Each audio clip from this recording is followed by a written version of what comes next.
Hi കൂട്ടുകാരെ, എല്ലാവർക്കും സുജാസ് വേൾഡിലേക്ക് സ്വാഗതം.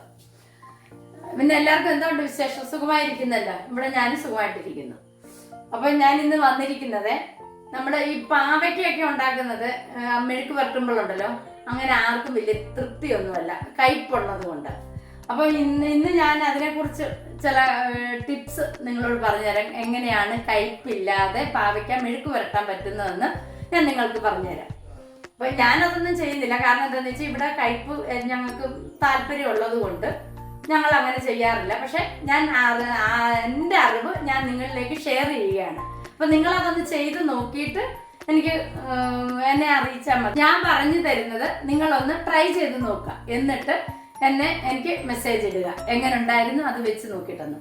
ഒന്നാമത്തെ കാര്യം എന്ന് പറഞ്ഞാൽ നമ്മള് പാവയ്ക്ക, ഇത് വെളുത്ത പാവയ്ക്കയാണ്. കണ്ടല്ലോ, ഞാൻ ഇത് ഓൾറെഡി മെഴുക്ക് വരട്ടാനായിട്ട് അരിയാൻ എടുത്ത് വെച്ചിട്ട് നമ്മള് പാവയ്ക്കായ നീളത്തിൽ കീറിയിട്ട് അതിന്റെ കുരുവെല്ലാം കളഞ്ഞിട്ട് നമ്മൾ ഇങ്ങനെ നീളത്തിൽ കഷ്ണമായിട്ട് മുറിച്ചിട്ട് ഇതിനെ നമ്മൾ നീളത്തിലാണ് അരിയുന്നത്. വട്ടത്തിൽ അരിയാം, നീളത്തിൽ അരിയാം, അത് ഓരോരുത്തരുടെ സൗകര്യം പോലെ ചെയ്യാം.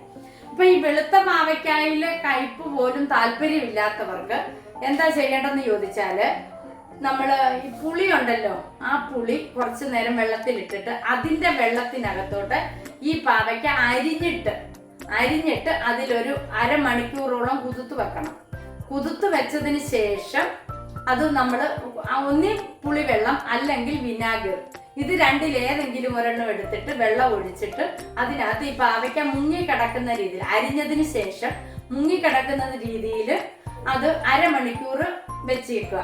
അപ്പൊ നമ്മൾ ആ പുളിവെള്ളം അല്ലെങ്കിൽ വിനാഗറിനകത്തുനിന്ന് ആ പാവയ്ക്ക എടുത്തിട്ട് 2-3 തവണ നല്ലതുപോലെ ഒലച്ചു കഴുകിയിട്ട് അത് നമ്മൾ ഒരു അരിപ്പ പാത്രത്തിൽ ഇങ്ങനെ ബാലയ്ക്ക് വെക്കുക. ബാലയ്ക്ക് വെക്കാൻ ഉദ്ദേശിക്കുക എന്ന് പറഞ്ഞാൽ നമ്മൾ അത് കഴുകി വൃത്തിയാക്കിയതിന് ശേഷം അതങ്ങനെ വെച്ചിട്ട് വെള്ളം ഊറി പൊക്കോളും. അത് കഴിഞ്ഞിട്ട് വേണം നമ്മൾ അതിനെ മെഴുക്ക് വരട്ടാൻ. അപ്പൊ മെഴുക്ക് വരട്ടുന്ന രീതി ഞാൻ എങ്ങനെയാണെന്ന് നിങ്ങൾക്ക് കാണിച്ചു തരാം. അടുത്ത ഒരു ഐഡിയ എന്ന് പറയുന്നത്, നമ്മൾ ഈ കറുത്ത പാവയ്ക്കൊക്കെ കിട്ടുമല്ലോ, കറുത്ത മീൻസ് പച്ച, ആ പച്ച പാവയ്ക്കാണ് കൂടുതൽ കയ്പുള്ളത്. ആ പാവയ്ക്ക കിട്ടും. എനിവേ ഈ കയ്പൊക്കെ നല്ലതാണ്, പക്ഷെ കുട്ടികളായാലും ചില വലിയ ആൾക്കാരൊക്കെ ആണെങ്കിലും കഴിക്കത്തില്ല. അവർക്ക് കയ്പെന്ന ഒരു നാമം ഉള്ളത് കൊണ്ട് കഴിക്കത്തില്ല. അതുകൊണ്ട് അവർക്കൊക്കെ വേണ്ടിയാണ് ഞാൻ ഈ പറയുന്നത്.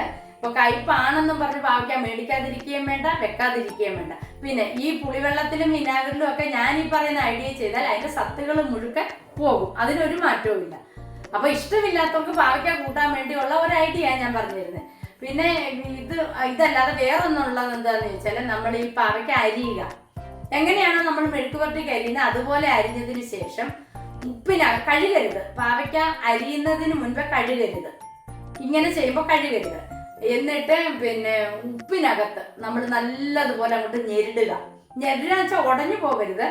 ഉപ്പും അതിൽ മൊത്തത്തിൽ പിടിച്ച് നല്ലവണ്ണം എല്ലാ പാവയ്ക്കകത്ത് മൊത്തത്തിൽ പിടിച്ചതിന് ശേഷം അതും ഇതുപോലെ ഒരു അരമണിക്കൂറോളം അവിടെ വെച്ച് കഴിഞ്ഞിട്ട് നമ്മൾ അതെടുത്ത് കഴുകുമ്പോൾ ഈ ഉപ്പും ഇതിന്റെ നീരും എല്ലാം കൂടെ അതിനകത്ത് ഇറങ്ങിയിരിക്കുന്നത് നമുക്ക് കാണാം. അത് കൂടുതൽ നമ്മൾ ഈ പച്ചപ്പാവയ്ക്ക ഉണ്ടല്ലോ, ഒരു കറുപ്പ് ചേർന്ന കളർ, ഈ വെളുത്ത കളറല്ല, ഈ കളറല്ല, വേറെ പാവയ്ക്ക, അതാണ് നമ്മൾ അങ്ങനെ കൂടുതൽ, അതിന് ഭയങ്കര കയ്പ. അത് നമ്മൾ അങ്ങനെ ചെയ്യുമ്പോൾ നല്ലതായിരിക്കും. അപ്പൊ നമ്മൾ ഈ ഉപ്പിനകത്തുനിന്ന് എടുത്തിട്ട് നമ്മൾ നല്ലതുപോലെ അത് 3-4 തവണ കഴുകി വൃത്തിയാക്കിയതിന് ശേഷം ഇതുപോലെ വാലയ്ക്ക് വെച്ച് നമുക്ക് മെഴുക്ക് വരട്ടണം. അപ്പൊ ഈ 2 ഐഡിയ ചെയ്താണ്ടല്ലോ, ഈ പാവയ്ക്കായ്ക്ക് ഒരു തുള്ളി പോലും കയ്പില്ലെന്ന് ഞാൻ ഗ്യാരണ്ടി ചെയ്യാം. കാരണം എനിക്ക് അനുഭവമുണ്ട്, ഞാൻ ചെയ്തിട്ടുണ്ട്. ഞാൻ ചെയ്ത കാര്യങ്ങളാണ് നിങ്ങളിലേക്ക് എത്തിക്കുന്നത്, എൻ്റെ അനുഭവമാണ്. അപ്പം നിങ്ങളും ഒന്ന് ട്രൈ ചെയ്ത് നോക്കുക.